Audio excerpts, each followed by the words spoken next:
இப்போ உங்க பக்கத்துல அப்பா இருந்திருந்தாருன்னா, நீங்க அவர்ட்ட என்ன விஷயத்துல ஷேர் பண்ணியிருந்திருப்பீங்க? ஏங்க நிச்சயமா நான் ஷேர் பண்றதோட அவர் நெறைய ஷேர் பண்ணியிருப்பாரு. அவரு நெறைய டைரக்டர்ஸ், ப்ரொடியூசர்ஸ் எல்லார்கிட்டயும் போய் பேசி எனக்கு சான்ஸ் வாங்கி குடுத்து நெறைய பண்ணியிருப்பாரு. ஓகே. அவர் அப்பாலாவது கண்டிப்பா உங்களுக்கு ஒரு சின்ன ஒரு லாஸ் தானல்ல? ஆமா. கெரியர் வைஸ்ல சின்ன லாஸ் இல்லங்க, பெரிய லாஸ் அது. அது எல்லாருக்குமே இருக்கும். கெரியரா இன்னும் அவர் சப்போர்ட்டிவா இருந்தாரு. ஆமா. ஓகே. இன்றளவும் நெறைய பேர் வந்து கொண்டாடிட்டே இருக்கிறாங்க. ஆனா இந்த ஒரு விஷயத்த நான் தலைவர்ட்ட இருந்து நான் எடுத்துக்கிட்டேன். எப்பவும் எடுத்துக்கிட்டே இருப்பேன். அப்படின்னு நீங்க இந்த விஷயத்த சொல்லுவீங்க. அவர் நல்லது செய்றது. ஓ! மத்தவங்களுக்கு சாப்பாடு போடுறது. சூப்பர்ண்ணே. சோ அதே தான் நானும் பண்ணிட்டு இருக்கேன்.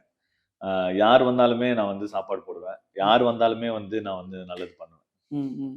எத்தன பேருக்கு இப்போ ரீசென்ட்டா நம்ம சாப்பாடு போட்டுட்டு இருக்கோம் அந்த மாரி? இல்ல நான் யாரு தோட்டத்துக்கு வந்தாலுமே like I give food. Oh! Okay. Every day. ஆமாமா. Super, super, super. நான் இந்த சில பேர் வந்து இத்தன நாளைக்கு 10 பேர் இல்ல, பண்ணுவாங்க. அப்படிலாம் கிடையாது. லைக் இங்க வந்தாலே அதுதானே. ஆ, ஆ. அதுதான் ஃபர்ஸ்ட். சோ அதனால பட் நெறைய டேஸ் இங்க இருக்கிறதில்ல. ஷூட்டு, இந்த மேட்சஸ் இந்த இதெல்லாம் போறனால ஐ அம் நாட் ஹியர். சோ இருக்கும்போதெல்லாம் வந்து நான் அதுதான் பண்றேன். ஓகே.